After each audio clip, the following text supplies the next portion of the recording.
ఈరోజు నేను చూపించే జ్యువెలరీ ఏంటంటే హారాలు చూపిస్తున్నాను. లాంగ్ హారం ఇది మామిడి పిందెలతో వచ్చిందనమాట. చైన్ మొత్తం కింద లాకెట్ హెవీగా ఉన్నది. కింద ముత్యాలు, కింద చూడండి గ్రీన్ కలర్ పాల్స్ వచ్చినాయి కదా, అవి సేమ్ ఆ పూసలతోటే గోల్డ్ కలర్ చేయించుకుంటున్నారు. గోల్డ్ కూడా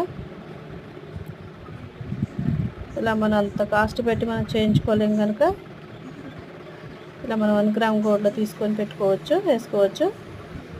1000 రూపీస్ పడింది అనమాట ఈ రెండు.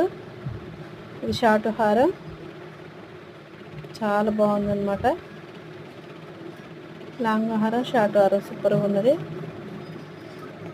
ఇలా 1 గ్రామ్ గోల్డ్ కొనుక్కొని పెట్టుకోవచ్చు. చాలా గ్రాండ్ లుక్ వస్తుంది వేసుకోవటం వల్ల, హెవీ లుక్ వస్తుంది అనమాట. చాలా చాలా బాగుంటుంది. ఈ వీడియో మీకు నచ్చినట్లయితే ప్లీజ్ సపోర్ట్ చేయండి.